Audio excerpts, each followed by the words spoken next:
Ibu mbahas mulai saka soal A.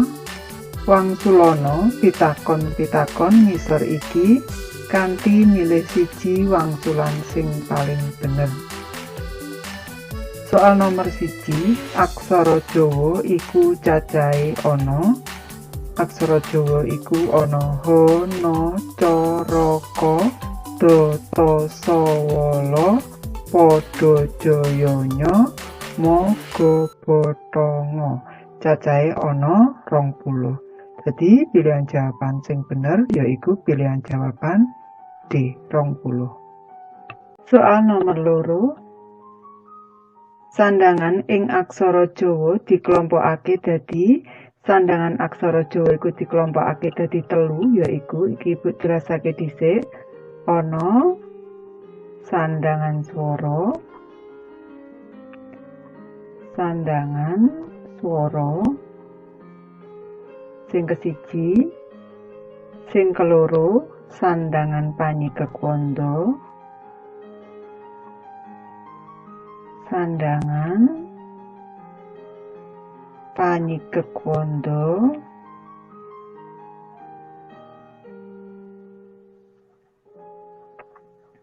lanjut sing nomor 3, sandangan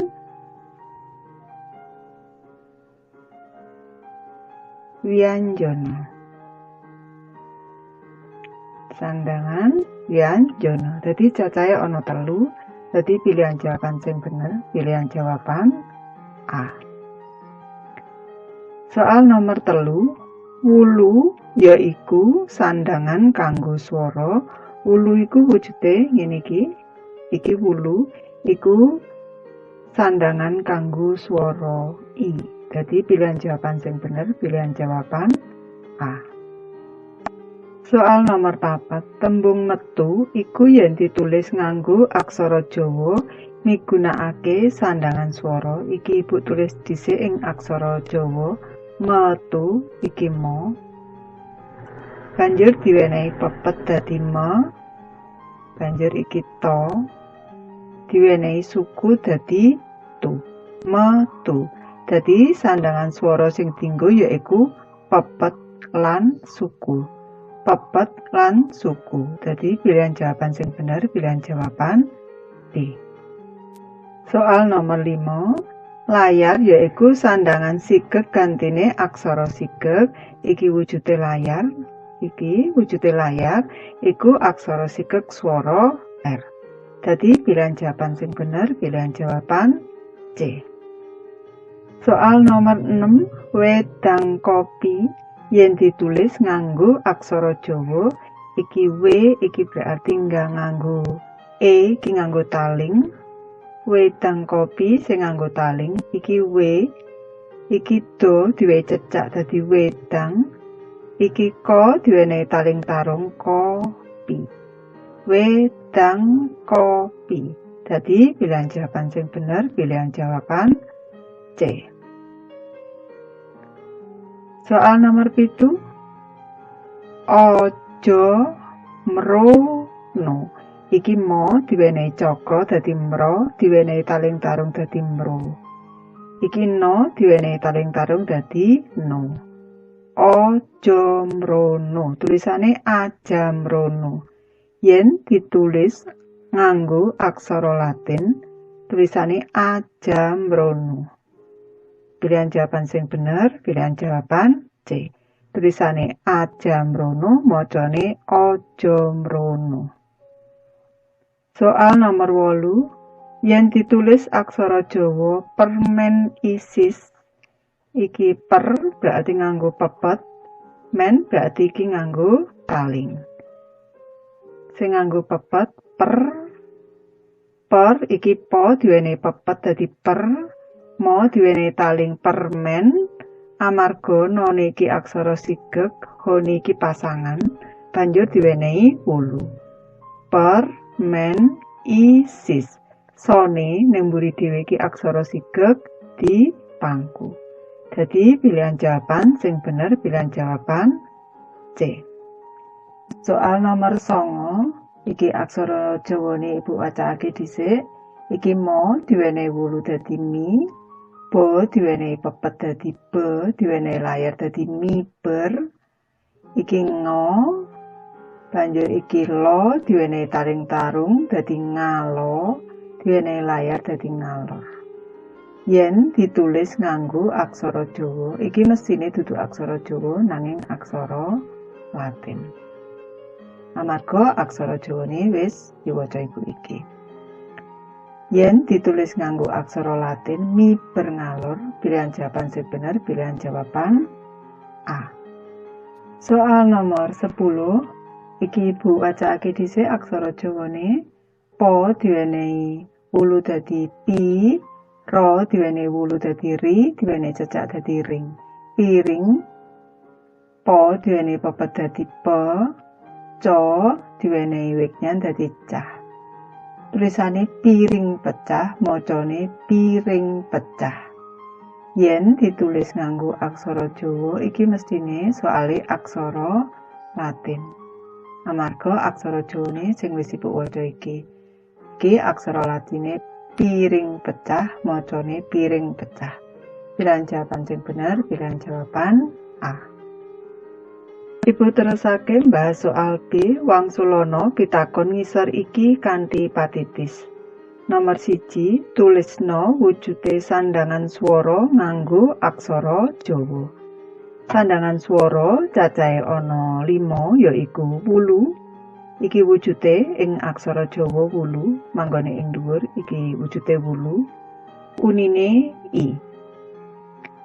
Lanjut sing kaloro yaiku suku, iki wujude suku. Iki wujude suku, unine U. Ibu terusake sing katelu taling. Iki wujude taling. Iki wujude taling, unine E. Sing kepapat pepet, iki wujude pepet. Iki wujude pepet, unine E. Sing kelima taling tarung. Iki taling, iki tarung. Unine O. Dadi sandangan swara cacahe ana 5 yaiku wulu, suku, taling, pepet lan taling tarung. Soal nomor 2, tulisna wujude sandangan panyigek nganggo aksara Jawa. Ibu benerne sing dimaksud panyigek iki panyigek wanda. Ibu tambahi tulisan ing kene wanda. Sandangan panyigek wanda iki cacahe ana 4 yaiku sing kesiji iku wignan, iki wujude wignan. Iki wujude wignan kanggo sigek utawa paten aksara sigek H. Sing keloro arane layar, iki wujude layar. Iki kanggo sigek utawa paten aksara sigek R. Sing katelu cecak, iki wujude cecak. Kanggo sigek utawa paten NG utawa eng. Sing kepapat pangku, iki wujude pangku. Iki wujude pangku.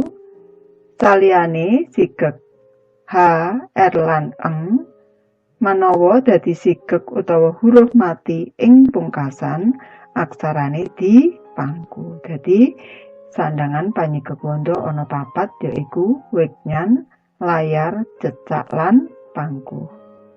Soal nomor 3, ukara iki tulisan nganggo aksara Jawa kanthi bener. Soal nomor 1, aku ora mangan. Iki Ibu enehi atek-atek amarga iki ukara. Aku nulise ho, iki ho. Banjur ku berarti ko, iki ko. Diwenehi suku dadi aku. O berarti ho nganggo taling tarung. Iki taling. Banjur ho. Tarung. O, ra. Iki ro. Banjur mangan. Iki mo.